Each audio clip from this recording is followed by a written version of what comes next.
నీ పేరేంటమ్మా? ఏమ్మా? వెంకాయమ్మ గారు దగ్గర పెట్టుకో. ఎంతమంది అమ్మా మీరు మీ ఇంట్లో? ఇద్దరు అబ్బాయిలు, అమ్మాయి. అబ్బాయిలు ఉన్నారమ్మా ఇక్కడ? ఎక్కడ పోయారమ్మా? పొలం వెళ్ళారు. ఈరోజు నేను వస్తున్నాను తెలుసా వాళ్ళకు? కూలి పని వెళ్ళాడు. ఏం చదువుకున్నారమ్మా వాళ్ళు? ఏం పని చేస్తారమ్మా? ఎంత వయసు అమ్మా? 35 ఉంటుంది. నీ కొడుకులా? ఇద్దరు కొడుకులేనా? కూతురు ఎంతమంది? కూతురు కొడుకు, ముగ్గురు మొత్తం. భర్త ఉన్నాడా? నీకేమైనా పింఛన్ కానీ అటువంటి ఏమైనా వస్తాయి? పింఛను ఆయన చచ్చిపోయి 15 సంవత్సరాలు అవుతుంది. 200 పింఛను మీరే ఇచ్చారు. మళ్ళీ మధ్యలో ఇప్పుడు 4000 పింఛన్ ఇస్తున్నారు. ఇప్పుడు 4000 పింఛన్ ఇస్తున్నా. నాకు ఆరోగ్యం లేదు, వేరే ఆధారం లేదు. ఇల్లు ఉందా? ఇల్లు లేదు. ఇల్లు కూడా లేదు. పిల్లవాడి దగ్గరే ఉంటున్నా. ఇద్దరికి పెళ్ళిళ్ళు కాల? ఇద్దరికి పెళ్ళి అయిందా? కోడళ్ళు ఉన్నారా? ఏం చేస్తారు వాళ్ళు?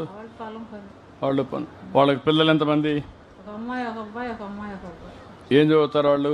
ఒక అమ్మాయి 6 చదువుతుంది, ఒక అబ్బాయి 4 చదువుతున్నాడు. ఇంకొకరికి ఇంకొకరికి చదువుతలేదు. వాడేం పని చేస్తాడు? కూలి పని. మరి ఎట్లా నువ్వు? నేను ఒక్కదాన్ని అబ్బాయి కాడే ఉంటున్నాను. ఉంటావమ్మా, కానీ అందరిని చదివించాలి కదా. నేను చదివలేను సార్, నేనేం పెట్టి చదివించేది? ఎంత వయసు ఎంత వాడికి? చదువు నిలిపేసిన వాడికి? చదువు నిలిపేశాడు కదా వాడు. ఎంత ఎంత ఎంత ఎత్తు ఉంటాడు? 12 ఏళ్ళ, 14 ఏళ్ళ, 15 ఏళ్ళ? 15 ఏళ్ళు దాకా ఉంటుంది. ఓకే. నీ కూతురు? కూతురు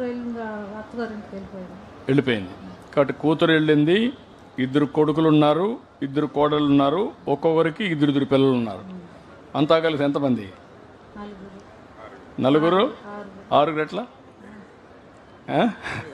మా ఎమ్మెల్యే 6 అంటున్నాడు. 2 కొడుకులు, 2 వాళ్ళకు భార్యలు, మళ్ళా 2 ఒక్కొక్కరికి 2 కొడుకులు అంటే 6 అంటే చెప్తాను. మా ఎమ్మెల్యే లెక్క తప్పబడతా అంత తక్కువ అవుతుందండి. నాకు ఆరోగ్యం సరిలేదు సార్. నీకు ఆరోగ్యం సరే? ఏంటమ్మా నీ ఆరోగ్యం? క్యాన్సర్ వచ్చింది నీకమ్మా. డిటెక్ట్ చేశారా? ధైర్యంగా పెట్టారు, కరెంటు పెట్టారు, కీమీలు పెడుతున్నారు. 3 కీమీలు పెట్టారు. 8 కీమీలు పెట్టాలన్నారు. ఆ కీమీలు పెట్టినప్పుడు హుషారంట్లు అసలు పైకి లేవలేకపోతున్నారు. బాగా బలహీనం అవుతున్నాం.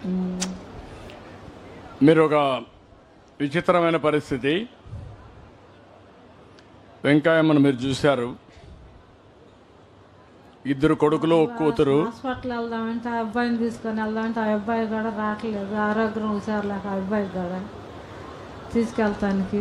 నేను డబ్బులు ఇస్తానమ్మా, నేను ఇచ్చి మానిటర్ చేస్తాను, నేను చేస్తాను. ఈ అమ్మాయిని మీరు చూస్తే అబ్బాయి కూడా ఏదైనా గొర్రెలు పెడితే ఆ అబ్బాయి కూడా చూసుకుంటాడు. నాకు ఇల్లు లేదు, ఇల్లు కట్టి పెడితే నేను ఇంట్లో ఉండి ఉంటాను. మీకు వందనాలు సార్. ఓకే అమ్మా, చెప్తాను. ఇప్పుడు మీరు ఈ అమ్మాయిని చూశారు, ఈ పెద్దామని. 2 కొడుకులు, 1 కూతురు. కూతురికి పెళ్ళి అయింది, వెళ్ళింది. 2 కొడుకులు కూడా పెళ్ళిళ్ళు అయినాయి. అదే సమయంలో 2 పిల్లలు ఉన్నారు ఒక్కొక్కరికి.